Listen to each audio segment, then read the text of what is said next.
Hello everyone. What you're looking at, yes, your eyes are not deceiving you. There is no English on that box. It is all in Russian. Guess what this is? This is the back of the box. Those are actual photos of the model from what I can tell, or they're computer renders of the model. But they look just like the model parts that are inside the box. The box has a handle on it. It is a very big box. And we're going to take a look at this one versus the Revell Star Destroyer. Now, here I've got the Revell Star Destroyer box in my hand. It's right there. This box is easily twice as big, if not larger, because the model is much, much larger. Okay? So we're going to look at both of them a little bit and see what's going on. Yeah, that hit the floor. Alright, I got to stand up. The camera's 6 feet in the air to get that box all in frame. And I'm setting the box off to the side. Actually, what I could do before I get away with that, and so I've already opened this box and looked through it. If you open it up, you're greeted with a very nice box on the inside. It's got an inner box, we have directions, and you can already see it's a pretty big model. So let me pick it up, put it off to the side, turn the camera, and we will start comparing things. Okay, so right there, we can get on our tabletop. Let's get a little bit extra light in here. I think I'm going to tilt the camera just a little bit more. That's wrong. There we go. And you can see already, I got the Revell Star Destroyer out. I only put a few pieces together. We're going to compare and contrast a lot of this, so we can see what they look like. They are not the same scale, so keep that in mind. When things are not the same scale, you can't have the same level of detail. Okay? To give you an idea of how much bigger this other one is, there's the back deck. It just swallows this one. Completely swallows it. This is going to be a big model when done. And here's the rear engine part. And here's the equivalent part on Revell. Okay? And you can see the details are pretty similar. Now, kind of similar. They're not completely similar. And I'm not sure who's making up details without looking at studio models. But you can see right in here, this doesn't match this. This looks more pipey than this. This looks like there's some sort of manifold in there. This looks like it has a manifold that is not the same. This looks like a real manifold with lots of different pipes coming out of it. It looks like some sort of device controlling the pipes. It is symmetric, just like it is symmetric here. The two parts are symmetric, kind of. The top and the bottom are not the same. On this is one big part, and this is a big piece of plastic. Okay, 1, 2, 3, 4, 5, 6, 7 engine bells. This one has the same 7. Okay, so there you go. You can see the difference in the size, and you see the difference in the detail. Revell did really well on their Star Destroyer. There's a few flaky things here and there on it, but for the most part, it's well done.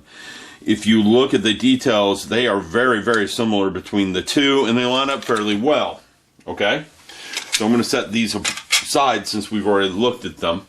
And we're going to start looking at a couple of other things. Now, I have most of the Revell kit sitting here to the side, so I can grab it at will. What we have here is the top half. The tile detail on this is a little heavy to me for scale. They did a better job. These tile panel lines, they are recessed. In case you're wondering, I don't like raised panel lines on anything. Some of the details are raised, some of them are recessed. Okay, and it's not heavy. I'm sure you're picking it up in the reflected light. It's not real heavy, and it shouldn't be real heavy. It shouldn't be glaring that there are panel lines all over this thing. And again, some of them are raised, some of them are recessed. Like there's a raised spot right here, and recessed all around it. That's the way it should be. There's all these little pieces on the top of this thing. Okay, that's the way it should be. This one, again, the panel lines look really heavy, really dense. We look at the underside of this, and let's get the underside of the Russian model for comparison. Okay. The shuttle bay is not in this one. The shuttle bay is built into this one. Shuttle bay hanger, whatever you want to call that. It looks too thin to me. I won't argue with that, but when we look at the Revell one, it's equally thin, so, whatever. They're at least comparable. This is definitely good and well raised. It's a definite ridge. This is a thicker ridge. This is as thick as it is on this one. I mean, if you look at them from the side, they are almost equally thick. That might be just the molding process. It may not be. Okay? They both have similar major details going on. Now, the Russian one cuts off right here. Okay? So from here forward, it's missing on the Russian one because it is a separate piece. Here's the front half of the Russian one. Okay? And if you look at the front half, they are pretty similar to each other. The Russian one has more discernible detail, but since it being a larger scale, it is easier to see that detail. Overall shape is almost the same. So, we can't comment on overall shapes. They seem to be the same. The only thing that bugged me is the sidewalls on the Revell kit are too thin. I still think they're too thin, even after seeing Rogue One. Some people said, no, they're really that thin, and I don't buy it. Okay? I just don't buy it. I didn't see them that thin. Rogue One was a good movie, by the way. That's my take on it. A very good movie. So let's start looking at some of these other parts. Okay? I got the Revell one set aside. Here we have the upper hull detail. Now I'm going to put, before we get to the upper hull, let's do this. Let's look at the hanger, whatever you want to call this. Right here, this is all the Revell hanger. That's it. There's nothing more to it. Okay? Let's grab the camera and do this. This is it. That's the whole Revell hanger. On the Russian one, there's this claw thing that grabs the blockade runner. That claw thing is a separate part, and it is in there. So you do have the little claw mechanism that comes out on here. Okay? If you look at the side panel right here, there's just a few details. If you pick this up and look at it, there's a lot more detail. And I can see my cats have been up here. Fun. Okay, if we look at the back, there's a lot more detail around the back than there is on the Revell kit. Well, we got them backwards. But there's still more detail here. Which one's correct? I'd have to look at some screen captures to find out, but I suspect this one's more correct than this one, just with Revell in their history. That missing front bay is right there for the Revell kit, and you can see them right there. Okay? This won't be too hard to light up. This would be harder to light up, I think, but not horribly bad. The reason being is the back side of this has a border around it. If you look at the back side of this, there isn't a border around it, and all you'd really have to do is thin the plastic right here to get some lighting in there just right. Okay, so you could remove the plastic right here, put some lighting over the top of it and a white sheet, and voila, you've got this lit up, and it'll be side lit just like you would expect it to be. I'd have to be careful how I remove the plastic along here, because I need to look and see how it is. Yeah, you're going to have to be careful how you remove that plastic. But this wouldn't be that hard to light. You just have a little bit of things to remove and it's good. So let's set this aside. We've looked at those parts. And let's start looking at the top half of this model, shall we? Here we have the top half. This is the part that sits there. These are the sidewalls for the control tower. And on top of this guy goes. Okay? And he might be too far forward. I might have it too far forward. It probably sits more back like that. But with these interior parts in here, and I don't blame them. I might have this backwards, actually. Yes, I have that backwards. This sits more like this. And I think this sits like this. One way to check is to take a look at this. And yes, I had it backwards. See this arrow looking thing here? The arrow looking thing is right there. So you can compare them. Okay? Again, I like the detail on the Russian model better than the detail on this. First, it has these tiny little raised pieces everywhere. Revell did it in a few spots only. Second, the panel lines are nowhere near as heavy as they are on this. That was one of my chief criticisms, that the Revell kit had far heavier panel lines than it should for scale. Okay? So there is that. There's the top part. Let's start looking at what's in the bags, shall we? Because the bags tell a story. We have two identical sprue to the one I'm pulling out right now, so I'm only going to pull one of the two. Okay? This is one of the engine bells. Well, the sprue isn't... Yeah, it is identical. It's exactly identical. So we have some of the engine bells right here. Now, this is the Russian engine bell. And we have a Revell engine bell right beside it. And the detail is much better on the Russian bell. If we look at the side profiles, they're pretty similar on the sides, okay? These are the smaller engine bells, not completely. This is that radar dome. The radar domes on the Revell one just look horrible. Let's see if I can find one of the radar domes for the Revell one real fast. I had them out. I did this review last night, and it was far, far too long. And I had to cut it way back. There's another engine bell, and there's half the radar dome. I call them radar domes. I don't know what they actually are. They may not be radar domes, but that's what I call them. Here's half the radar dome for the Revell one. If you did a black wash on that right, you could kind of fake the legs on it a bit. You don't have to fake the legs on this one. They're definitely there. It looks a little too thick and heavy to me. And the top of this, I think, is supposed to have some little things that stick up, and they don't really stick up very well on this. But they're there. They're not even there on this, on the Revell one. And again, the legs on it don't look very good, and the legs on this one definitely look better. The smaller engine bells, here's the Revell version, completely lacking any detail whatsoever. And these have a lot more detail. Now, you might be saying, well, the Revell's a smaller scale. Bandai's tiny tot, little tiny Star Destroyer has more detail than this, and it's smaller. So Revell could just step up their game a little bit more. Again, that's one of the better Revell Star Wars models. I'm not going to argue with anyone's comments in that regard, but they still have some ways to go. Okay, one other thing I forgot to discuss here, let me pull that back out. These are the guns that go on the side of the Star Destroyer.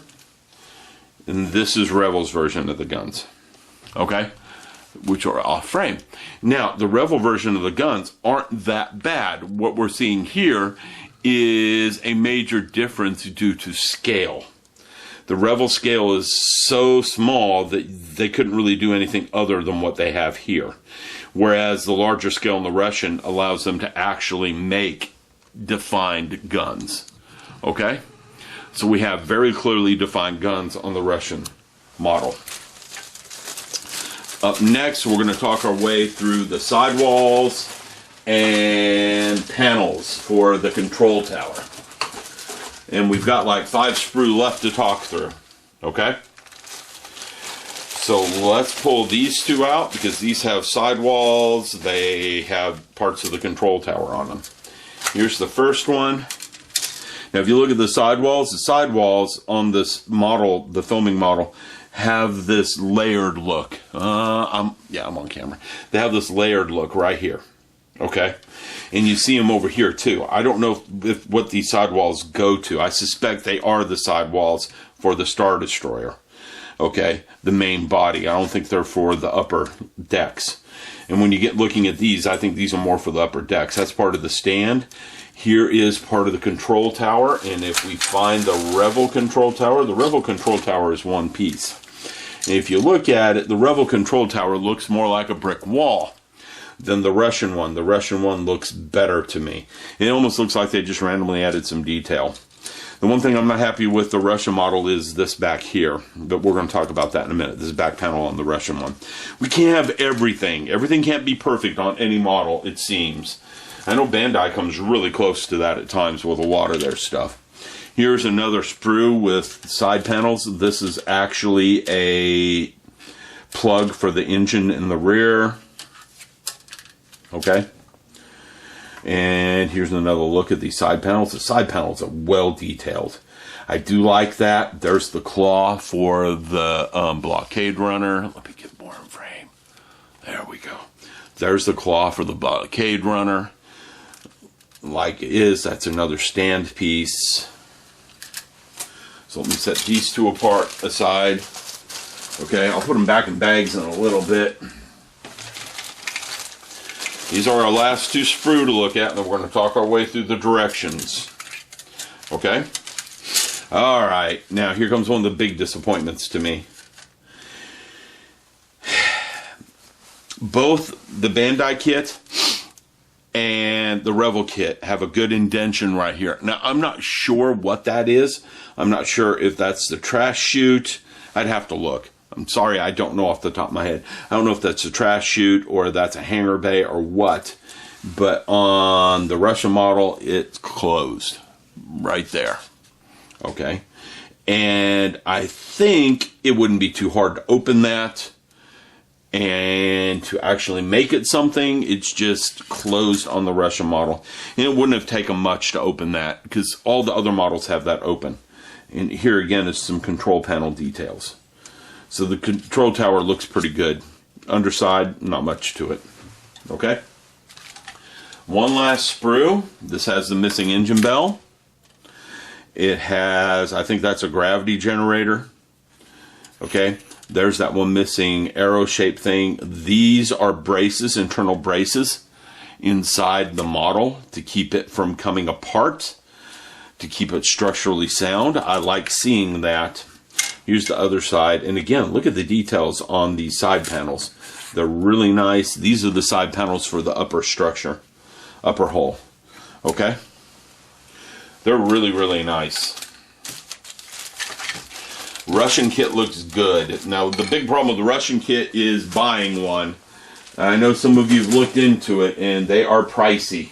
What I've seen by looking on eBay is the price can vary a whole lot. So be careful what you look for. Choose your seller wisely. Okay? Some of the sellers are on the expensive side. Some are on the cheap side.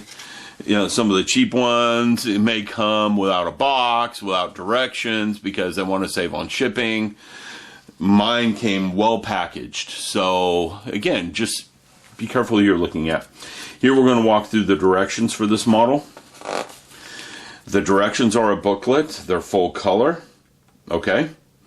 I like that. They're full in Russian. They don't even try to put English on this.